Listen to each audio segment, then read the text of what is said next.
Running a successful real estate team is hard enough on its own, but when your brokerage model is working against your margins, it makes everything harder. One of the biggest reasons why experienced team leaders are moving to Real right now is because of how the team structure is set up here.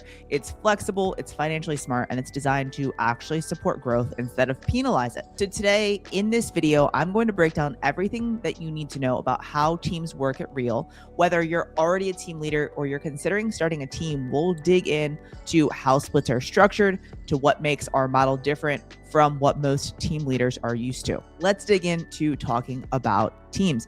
So there are a couple different types of teams at Real, and I'm going to dig into those real quick. So the first is a domestic partnership. The way that a domestic partnership works is basically for people that are married or have a domestic partnership, and they operate under one cap. Okay. And so that's basically a spouse team or something like that. And in those cases, they share one cap. And so generally speaking, I recommend doing this if you aren't interested in potentially bringing anyone onto the company. If you do have thoughts of growing an agent network, what I would recommend normally doing is having one spouse name a sponsor, and then the second spouse name their partner as their sponsor. And then every 6-ish months, you would run one deal under the second person, the person who's in your tier one, so that you have an additional active tier one agent in your frontline. And so that helps you to get to that 25 agents that you want in your frontline. But depending on how much production you do, it's also something that like you could hit elite agent twice. And so this is something that like I would recommend digging into with someone, because we've brought over tons of couples and husband and wife teams and spouse teams, and some of them choose to share a cap, and then some of them choose to have two separate caps because they either want that ability to hit elite agent twice. Some of them just want an additional tier one in their network, but we can kind of break down what that looks like for you with your production levels. So that's team number one. Team number two is a pro team. And so the easiest way to describe this is just a traditional team structure. You've got a team leader. Sometimes people call them rainmakers, but you got a team leader. And then you have team members on the team that are paying a split to the team lead. And so these I normally say are more traditional.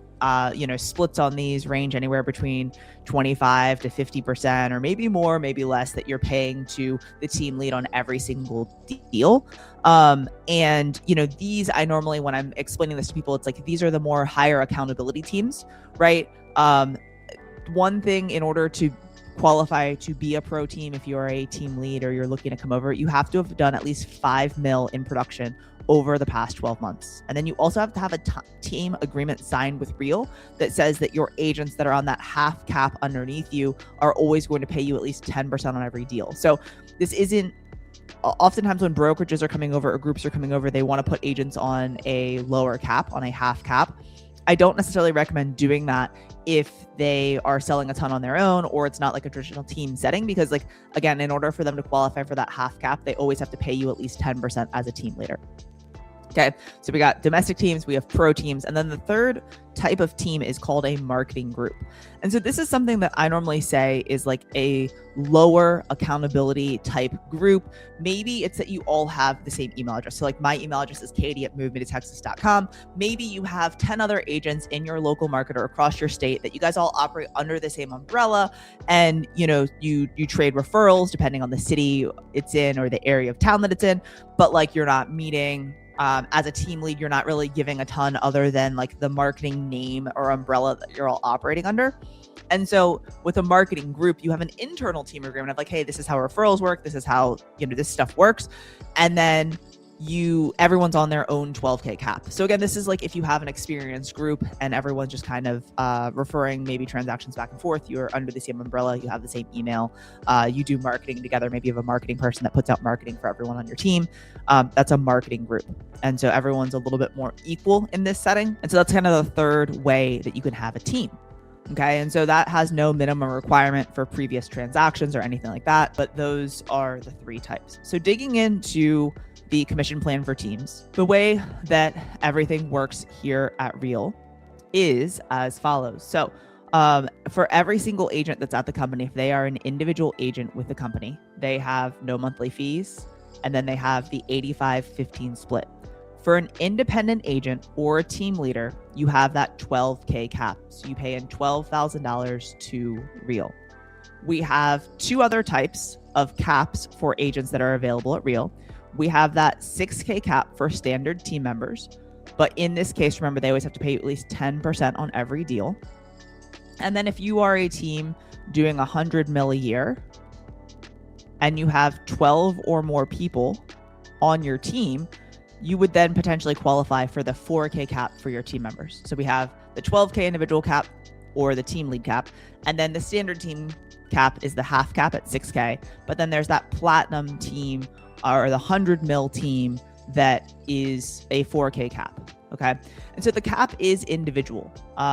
The way that this works is like most team leads normally cap pretty quickly, right? So you cap in a month or two, and then your team leads or team members on your team may take a little bit longer to cap. And so at some brokerages, they say, hey, a team of 3, you have a 20K cap. And then once you go to 5 to 10, then you have a 50K cap, or every person you add adds another $5,000 or $10,000 or how many ever thousands of dollars to your collective team cap. What's great about how it works is real is like I'll cap.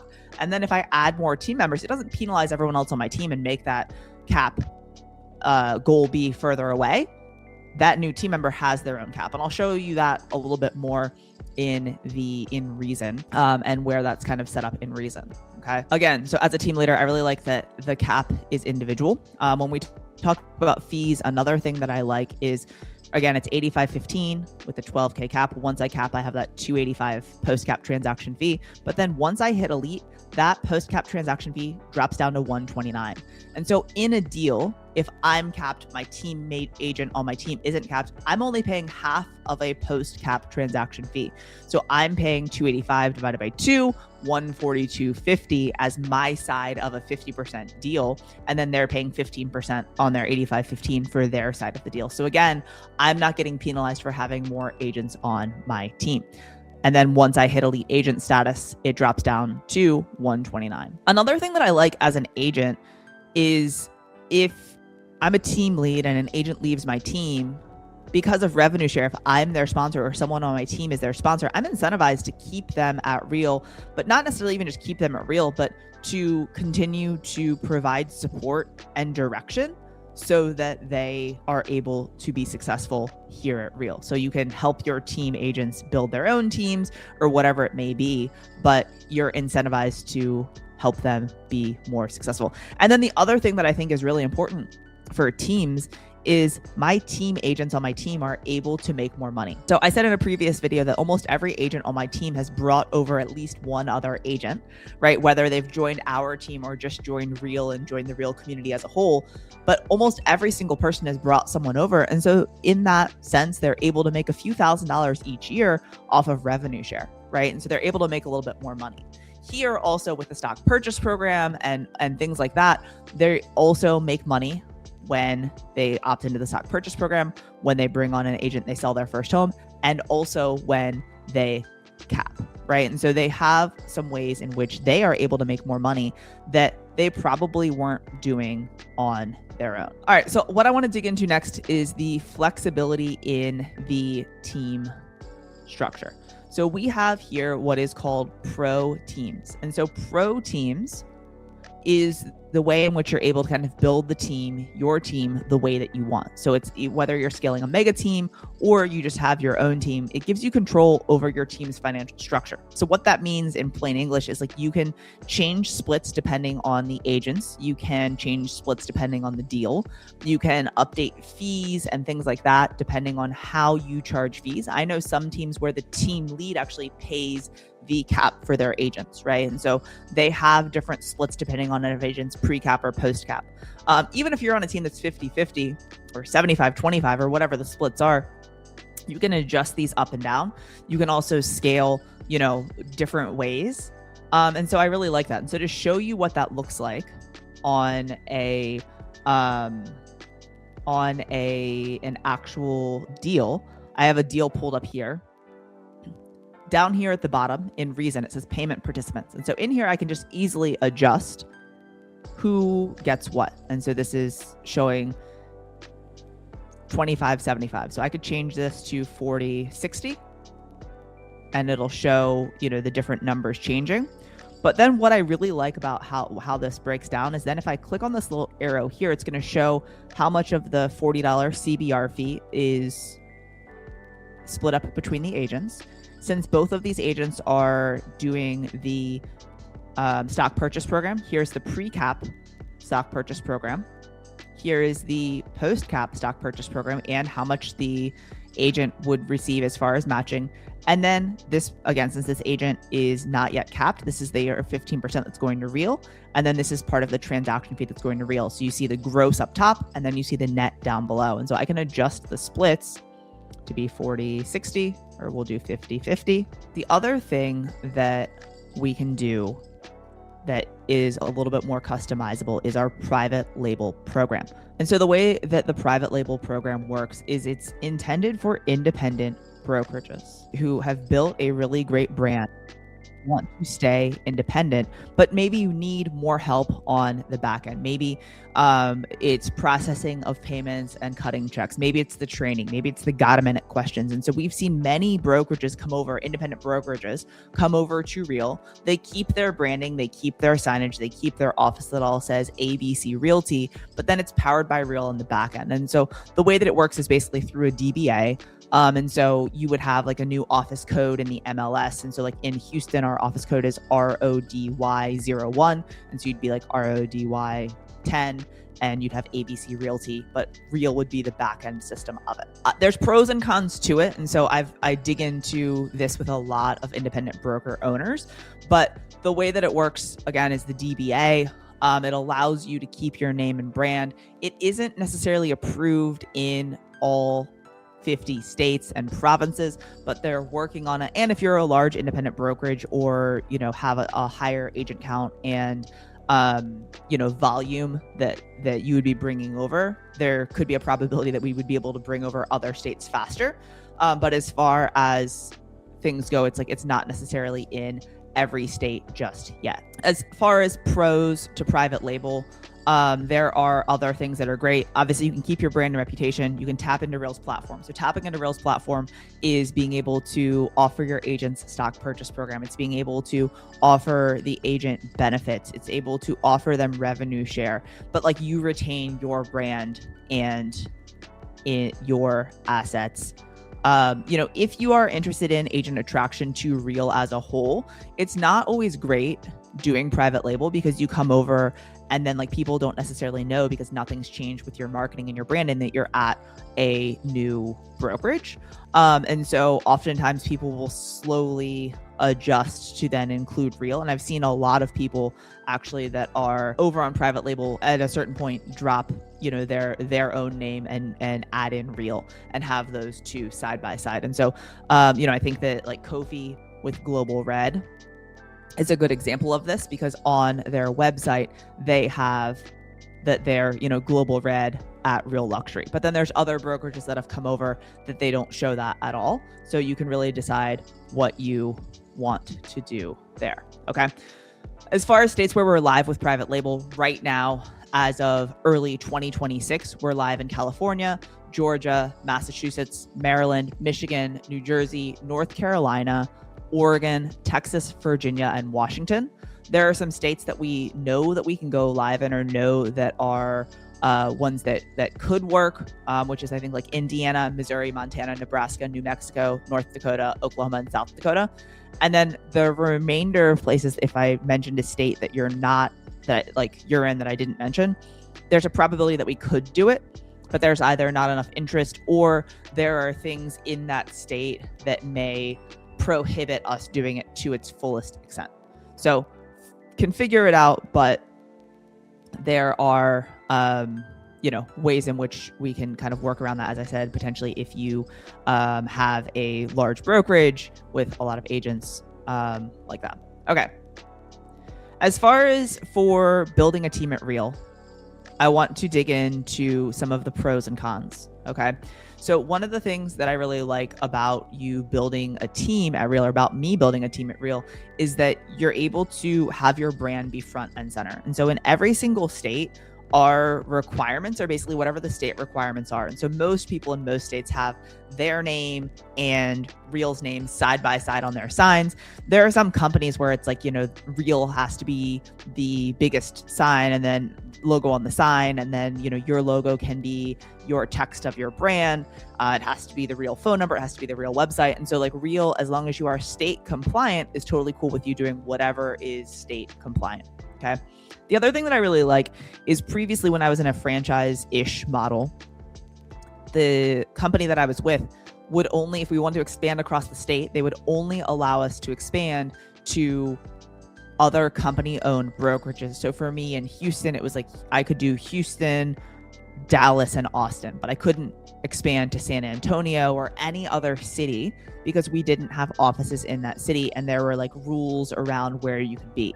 And so some brokerages that are like franchise model, like if you scale to another city, like you're going to then have to pay money to that other, franchise or other office. Same thing with like scaling across states. Like I know many people, especially like, Florida, Georgia, South Carolina, Northeast, and like Illinois and stuff like that. And like Florida, like many agents are dual licensed or licensed in multiple states. And so you can be licensed in multiple states and it's still under one umbrella. So you don't have to pay any other fees or things like that. You would have to pay like your dues to the MLS. So that I think is a good pro if you're looking to scale either across your state or across the country. There's no limitation to that other than what is allowed by the Department of Real Estate in your city or your town. As far as drawbacks though, I think that there are a few things that people don't always mention as far as teams. If you have agents on your team that are on a 4K or a 6K cap, they are not eligible for elite agent. And so if you have agents, and depending on your split structure, if you have agents on your team that are selling 30, 40, 50 plus homes a year, they may want to be on a 12K cap so that they can be eligible for elite agent. But like that could also mean that potentially you're not making as much money per agent. And so again, when like larger groups are coming over, it's something to consider. Also, your agents that are on a 6K or a 4K cap have reduced stock and stock bonuses. So the stock purchase program and all that kind of stuff is cut in half or in thirds.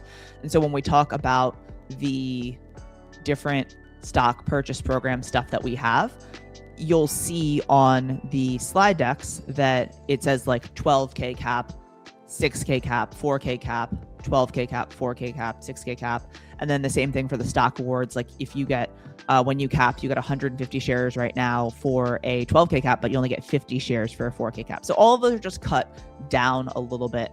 And then again, you are only eligible for an elite agent award if you are on a 12K cap.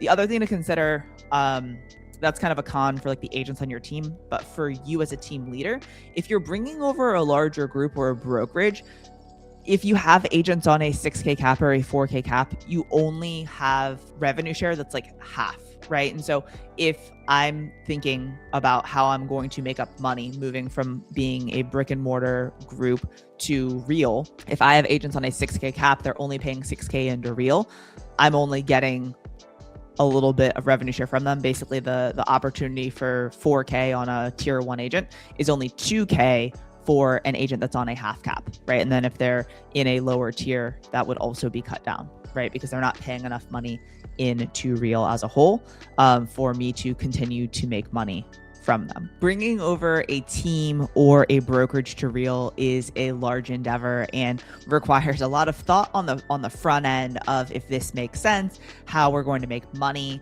what that looks like, if our agent should be on full caps or half caps. If they're on that half cap, would they be okay paying us 10% on every deal? And so often I've found that for teams, this is something that requires a lot of different conversations. One of the things that I always like to show other team leaders as they're coming over is reZEN. And so in reZEN, we have our team's dashboard. And so in here, just to show you real quick, is you're able to see your agents and where they are towards their cap. And you can also filter and change different things as well. And so this is, as I was talking about pro teams earlier, I can see here that my team agents, I'm on a 12K cap. My team agents are on a 12 and a 6K. And then I can also add in or adjust if I am editing things, I can add in here who can approve commission documents, who can edit transactions, who the team leader is, and then what splits are, who's paying what to real, agent fees, team fees, things like that. And so we also can customize lead sources. So the thing I always like to point out is like our team has different splits for pre-cap and post-cap. And so you can very easily edit that. But then my team admin and myself, I can see in here who is capped and not capped, and then when their cap reset date hits. So lots of information. Again, there's a lot to consider if you're bringing over a team. And so normally when I'm talking with team leads, it's like we have an initial conversation where we talk kind of just about the baseline numbers and what it looks like, kind of the stuff that I went over in this video. And then a second call would be going over your numbers and your team's production. And so if you don't have that, it's helpful to have your team production and who did what last year or over the past 12 months. You can kind of model out what that would look like for each agent on your team. When I talked to my team before we moved over, the biggest thing that I talked about with them was that, hey, you made $60K last year with our previous brokerage. If we would have taken those exact same numbers and moved them to real, you would have made 70 or 80K or whatever the number may have been. And so having that breakdown of each of your agents and what they made in the past 12 months is very helpful so that we can see if it does make sense for each of your agents to move over. And then I think the thing that a lot of people don't think about is also all of the other benefits that may be there that you may or may not be getting at your current brokerage as far as community, revenue share, stock purchase, things like that. So if you've got questions on if you think that this could be a good move for you and you want to talk through it, book a call with me and I'm happy to go over all of this with you live on Zoom or in person. And I'll catch you on the next video.